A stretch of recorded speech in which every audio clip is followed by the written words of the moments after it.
Fala galera, beleza? Professor Wesley aqui para um vídeo de filosofia dessa vez, em que eu vou explicar para vocês sobre a filosofia do período helenístico e a filosofia do período medieval. Beleza? Vamos lá então?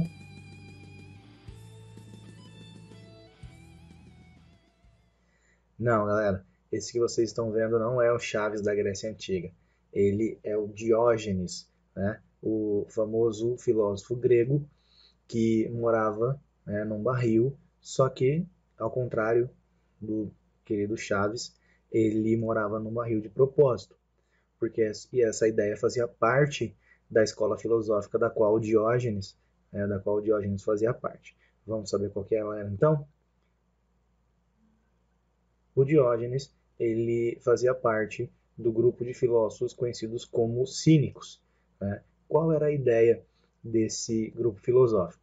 A ideia deles era o ascetismo, ou seja, o autocontrole para não se entregar para o luxo mundano. Então, o autocontrole deles e a autossuficiência, né, levaria até a felicidade, daria a eles a melhor vida possível. E aí o próprio Diógenes, ele morava num barril de propósito, justamente porque não lhe interessava nenhum bem material, nenhum luxo, o que lhe interessava era o que ele considerava ser a felicidade, que era ser plenamente autossuficiente, nesse sentido. E tem duas histórias sobre ele. Uma de que ele vivia andando pelas ruas da Grécia com, com uma lanterna durante o dia, dizendo que ele procurava um homem honesto, né, inteiramente honesto. E outra de que quando Alexandre o Grande, né, o Alexandre o Imperador, que foi um dos imperadores no período helenístico, ele foi até o Diógenes e ele quis saber o que poderia, né, fazer pelo Diógenes. Ele teria dito que daria qualquer coisa que o Diógenes queria. E aí o Diógenes teria respondido para ele, né, saia da frente do sol para não lançar sombra sobre mim. Então, né, dando a ideia de que ele não queria nada mundano. Né? Então, o cinismo vai ser uma escola filosófica que vai pregar esse ascetismo e a autossuficiência como busca da felicidade. Uma outra escola filosófica helenística vai ser a escola do Epicuro de Samos, né? O epicurismo. O Epicuro ele vai criar uma escola filosófica que era no jardim da casa dele. Então, a escola filosófica foi conhecida como Jardim. Chamado Dererum Natura, ou Dererum Natura, né? O principal livro dele, o principal escrito dele, sobre a natureza das coisas, aonde ele vai descrever a ideia do que foi conhecido como epicurismo. O epicurismo ele também é tratado como um hedonismo. Né? A palavra hedone, do grego, significa prazer. Só que vai ser uma ideia de prazer diferente da ideia que a gente tem hoje em dia. Tá? Ele defendia que a felicidade do ser humano era em alcançar o máximo de prazer possível. E que isso era sempre bom e seria alcançado evitando a dor. Porém, para isso acontecer, haveria que ter o prazer máximo do corpo, que era a saúde perfeita, e o prazer máximo da mente, que é ter uma mente livre de medo e de ansiedades. E dessa forma, as pessoas conseguiriam, aí, evitando a dor e evitando medos e ansiedades, né, elas conseguiriam ter uma vida plenamente feliz. Reparem que a maioria dessas escolas filosóficas helenísticas, da época ali do Império Macedônico, ali, né, um pouco antes do mundo romano, elas vão ser em busca de tentar responder sobre questões que até então não se discutiam, né? Que é a questão da felicidade, que é a questão do prazer, que é a questão do segredo de como se ter a melhor vida, mostrando que a filosofia nesse período helenístico ela teve ali um pouco mais de liberdade, porém essa liberdade vai depois acabar tendo um preço. E aí, os prazeres, inevitavelmente, alguns prazeres invocam a dor. Mas é nesse momento que a sabedoria entra em ação. Né? Então, justamente escolher quais os prazeres que lhe dão menos dor e realmente mais felicidade. Então, para o epicurismo, uma pessoa realmente feliz é aquela que sabe escolher entre todos os prazeres que existem, aqueles que lhe vão causar mais benefício e menos dor. Né? Então, também é uma ideia em relação à felicidade, a questão, né, de se como ter a melhor vida. E, para terminar, aí o estoicismo, né? Principalmente difundido pelo Zenão de Sítio, né? O Zenão da cidade de Sítio. Para os estoicos, a ideia era ser indiferente diante do prazer, indiferente diante da dor, dos altos e baixos que acontecem na vida de todo mundo. Né? Por quê? Porque os estoicos eles acreditavam que a única coisa que o ser humano tem total controle é de ter uma atitude moralmente correta.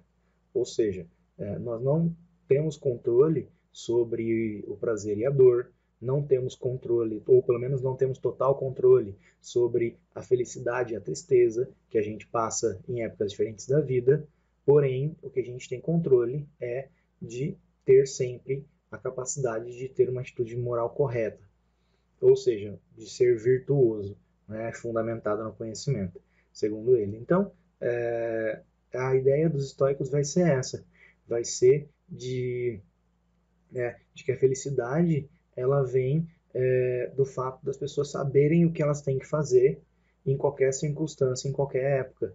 Né? Então, a ação moralmente correta, né, ter sempre uma atitude moralmente correta.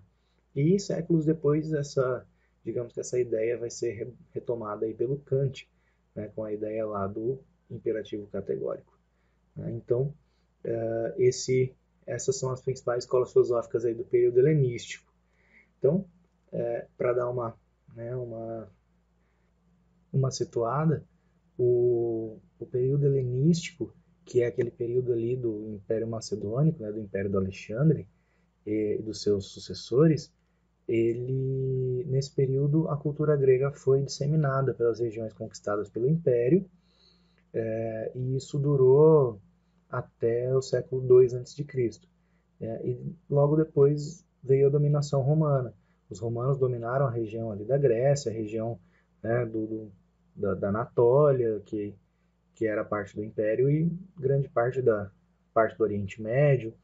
E a dominação romana absorveu grande parte dessas ideias filosóficas do período helenístico.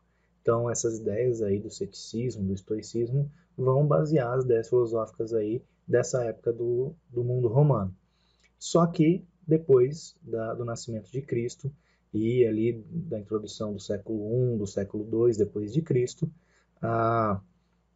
o cristianismo crescente com novas ideias filosóficas, né, vai acabar tomando para si a filosofia, porque como a filosofia ela não serve para dar respostas, muita gente esperava que ela desse respostas, e a filosofia é justamente para abrir questionamentos.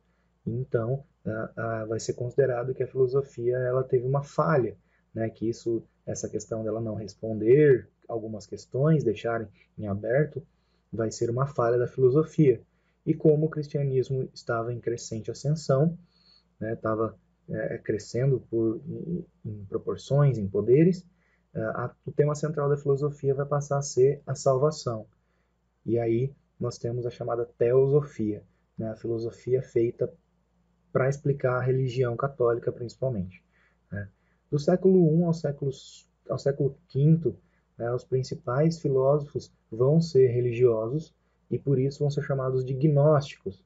Né? Alguns deles não tinham ligação direta com a religião católica, mas já discutiam sobre a relação entre a ideia de Deus e o plano material. E surge neles ali a ideia de que Deus é a fonte do bem e o plano material é a fonte do pecado. Reparem que essa ideia já é meio que baseada na ideia do Platão, né? Que Deus, que estaria no mundo das ideias, ele é perfeito, ele é o bem, e o mundo material ele é a fonte do mal, porque ele é imperfeito. Né? E também havia na época uma ideia filosófica religiosa chamada de maniqueísmo. Nesse maniqueísmo, Deus, ele, como ele é perfeito, ele é tudo, ele é considerado bom e mal. Então, tudo que acontece, né, de bom e de mal é desígnio de Deus, né? É porque Deus quer. Só que os seres humanos estão no meio da vida. Então, os seres humanos eles devem lutar para conquistar a parte boa, para serem bons, para poder conquistar aí o, digamos que o lugar no céu, né, para conquistar esse pedaço no céu aí, essa parte boa. Então, os seres humanos eles têm que lutar durante a vida para serem bons, para conseguirem alcançar essa parte de Deus aí. E nós temos então, quando a gente fala de filosofia medieval, nós temos dois grandes filósofos, que é o Santo Agostinho e o São Tomás de Aquino. Né? O que ficou conhecido como Santo Agostinho, chamado Agostinho de Hipona, ele nasceu em Hipona, na África, em 354, morreu em 430, e ele foi um homem comum durante boa parte da sua vida. Né? Chegou a ter filho, era adepto das ideias dos gnósticos e do maniqueísmo, né? Que não eram ideias totalmente vinculadas com a religião católica, porém aos 30 anos, mais ou menos, ele foi viver em Milão para ser professor de retórica e ele acabou, por contato com o bispo Ambrósio, ele retomou um contato, tomou um contato muito maior com os pensamentos filosóficos religiosos. E aí, de volta para a África, ele se torna bispo, aí ele vai criar uma comunidade baseada nas ideias do apóstolo Paulo, né, nas ideias de retidão e de honestidade, e nesse período aí, depois que ele tem um contato muito mais intenso com a religião católica, né, com a filosofia católica, ele vai escrever, né, alguns textos em que o principal deles, o Cidade de Deus, escrito em 426, ali, pouco antes da morte, ele vai ser o principal. Nesse Cidade de Deus, ele escreve que o Estado ele deve ser submisso à Igreja, por conta de uma questão de evolução. Então ele vai dizer, os seres humanos evoluíram, né, eles foram se desenvolvendo, e a igreja, a ideia de Deus, né, Deus veio primeiro do que o Estado, do que a criação do governo, da ideia de governo. Então, Deus é mais antigo, Deus é mais poderoso, Deus é mais importante. E aí entra a principal ideia do Santo Agostinho, que é a que mais cai em vestibulares, que é a teoria da iluminação. Né? A teoria da iluminação em Santo Agostinho diz que Deus é a fonte do conhecimento e o ser humano, para ele então ser pleno, para ele atingir a felicidade plena, o conhecimento pleno, ele não pode usar só a razão. Né? Lembrem-se que a filosofia medieval ela vai pegar muito da filosofia grega. E aí o Santo Agostinho ele basicamente se baseia em Platão, na ideia da teoria das ideias do Platão, né, de que Deus é a fonte do conhecimento, justamente porque no mundo das ideias do Platão é lá que estão as ideias perfeitas. No caso aqui, o Santo Agostinho vai dizer que Deus é a fonte do conhecimento perfeito. E nós, como temos a nossa alma, que vai ser usada, aí sim ele vai usar a palavra alma com, né, o espectro aí religioso, diferente do Platão, né, que usou a palavra alma sem conotação religiosa. O Santo Agostinho vai dizer que a nossa alma é o que é como ela é iluminada por Deus, nós precisamos usar a razão, mas se nós não tivermos fé que Deus é a fonte do conhecimento, nosso conhecimento não vai ser pleno, nosso conhecimento não vai ser perfeito, e a gente não vai ser totalmente feliz. Né? Então, a teoria da iluminação, de que Deus, a fonte do conhecimento, ilumina nossa alma, e nossa alma iluminada nos dá a possibilidade de ter real conhecimento sobre algumas coisas. Aí entra algumas outras ideias, né, dele que também são derivadas disso aí. A primeira é de que o mal não existe. Né? E aí a gente pode se faz um paralelo, né, para se melhor entender, com alguns conceitos da física. né, da física moderna, de que quando a ausência de luz, há escuridão, né? Só que a escuridão ela não é algo, ela não é substância, ela não é matéria. A escuridão é somente a ausência da luz, assim como o frio ele é a ausência de calor. E aí o Santo Agostinho vai afirmar que o mal ele não existe como uma coisa, como uma substância. O mal ele é a ausência do bem. Então é uma ideia aí, né, diferente do mal, né? E o pecado é fruto do livre-arbítrio, né? Ou seja, Deus nos deu a razão e iluminou a nossa alma. E quem não consegue, né, aceitar a fé, aceitar Deus como fonte do conhecimento e usa somente a razão para poder tentar entender o mundo e decidir as coisas com seu livre-arbítrio, acaba tomando decisões que vão ser erradas, vão ser, né, vão causar malefícios, e isso então isso gera o pecado. Né? Daí nós temos o livre-arbítrio, né, direcionado, relacionado aí com a questão do pecado em Santo Agostinho. Okay? No século VII, a Igreja Católica ela fornecia uma espécie de educação, principalmente para os monges, né, para os padres, e essa educação, esse método de educação vai ficar conhecido como escolástica. O que era a escolástica? Ela era tanto o método de ensino quanto o conjunto do que era ensinado. Então, eram dois cursos, né, o trivium e o quadrivium. No trivium se aprendia gramática, retórica e dialética. No mais avançado, que era o quadrivium, depois se estudava aritmética, geometria, astronomia e música. Então, a gente vê aí uma separação entre, digamos que, humanas e ciências da natureza, né? Entre o trivium e o quadrivium. Então, e essa era a escolástica, esse método de ensino que muitas vezes previa um contato muito grande com o conteúdo. Ou seja, se o conteúdo viesse de um texto, quanto mais você lesse o texto, mais você teria contato com aquele conteúdo e melhor você entenderia. Né? Daí surgirem adaptações das ideias do Aristóteles lá no século XIII, dentro desse meio de ensino chamado de escolástica. E aí nós vamos ter as ideias do Aristóteles reaparecendo na Europa, principalmente com o Alberto Magno, que foi um dos maiores estudiosos da obra do Aristóteles naquela época, ali no século XIII, e baseado no Aristóteles, que, né, ele vai dizer que as coisas naturais, ou seja, a natureza, o mundo, aqui o nosso mundo real, ele é explicado pela filosofia. Porém, as coisas de Deus devem ser explicadas pela teologia.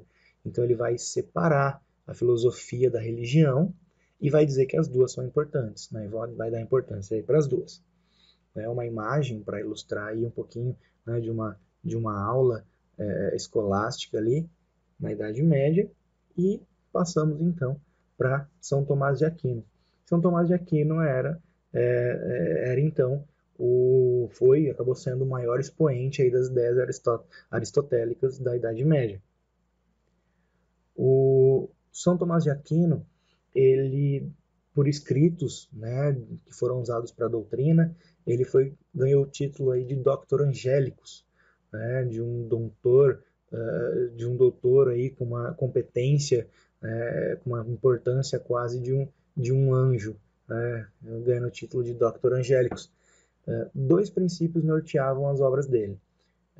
O primeiro, de que a filosofia é diferente da teologia, portanto, também verdadeira, né? Assim como o Alberto Magno, que a gente viu ali atrás. E, segundo, a filosofia deve se submeter à religião. Né? Lembrando que ele, como um santo que acabou se tornando, ele também era, né, da igreja. Então, para ele, a religião também era superior à filosofia. Mas a separação dos dois, né, vai ser um ponto importante aí. Segundo ele, a realidade conhecida com a razão, né, que é a ideia lá do Aristóteles, de que todos os seres estão em potência e ato. Então, o São Tomás de Aquino ele vai pegar essa ideia do Aristóteles, que se cria conhecimento através do mundo real, e vai dizer que realmente é assim que isso acontece. Porém, ele vai distinguir essa matéria, né, desse conhecimento que o ser humano tem capacidade de criar através da razão e do contato com o mundo material, da forma. A forma para o São Tomás de Aquino vai ser a alma, né? Então, assim, para ele, a nossa alma, ela é a única que é imortal. A alma de todos os outros seres não é imortal. Um exemplo muito bom para entender isso é pensar num vaso de planta. Quando o vaso quebra, a terra que estava dentro do vaso, que tinha tomado que estava exatamente na forma do vaso, quando o vaso quebra, a terra também, ela não continua no formato do vaso. A terra se desfaz do formato. Então, a terra seria a alma do vaso. Quando o vaso quebra, a terra, ela também perde aquela forma. Ela perde, né, ela perde aquilo que ela tinha de mais importante. No caso do ser humano, não. O ser humano, nossa alma seria imortal, né, já que nossa alma seria a nossa conexão com Deus aí. E o seu livro mais importante, a chamada Suma Teológica, nesse texto, escrito em 1273, ele vai tentando conciliar filosofia e religião, ele vai apresentar 5 provas ou 5 vias da existência de Deus. São 5 explicações de por que Deus existe usando a lógica e a razão. A primeira é de que existiria no movimento do mundo um primeiro motor. Ou seja, tudo que existe no mundo parece estar em movimento. Porém, algo teve que se mover primeiro para mover as outras coisas. E esse primeiro motor seria Deus. A segunda, de que existe uma causa primeira. Ou seja, as coisas que acontecem, elas são consequências de outras e elas causam outras consequências. Ou seja, as coisas são todas causas e consequências umas das outras. Porém, em determinado momento, teve que haver uma causa primeira.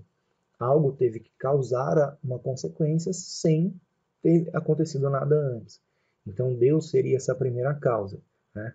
Criando o mundo, por exemplo. Uma coisa é contingente, ou seja, ela é acaso, e provém de outro acaso até o infinito. Então, os acontecimentos da vida elas vão sendo através de muitos acasos. Porém, há necessidade que algo tenha gerado o primeiro acaso. Para os outros acontecerem, há o primeiro que tenha acontecido. Então, quando, por exemplo, eu decido ir até a padaria comprar pão. Se a pessoa que é a dona da padaria não tivesse decidido abrir a padaria, eu não poderia ir até lá comprar o pão. Porém, para tudo isso acontecer, ela abrir a padaria, eu ir lá comprar o pão, alguém teve que fazer causar o primeiro acaso, né? Ou seja, dar a possibilidade da existência do acaso. E esse seria Deus, né? A quarta explicação é de que uma coisa ela é simples, ela deriva, sempre que ela é simples, ela deriva de algo mais complexo que ela. E assim sucessivamente, até o limite da coisa suprema, mais complexa de todas, que é da qual tudo deriva, que seria Deus, né? E a ideia de que Deus ele é a finalidade de tudo. Ou seja, tudo tem um fim e tudo que existe tem que ter um fim. Não seja ao mesmo tempo o começo de outra coisa. Ou seja, tudo que existe, por mais que se transforme várias vezes, um dia vai deixar de existir. E o fim de tudo está em Deus.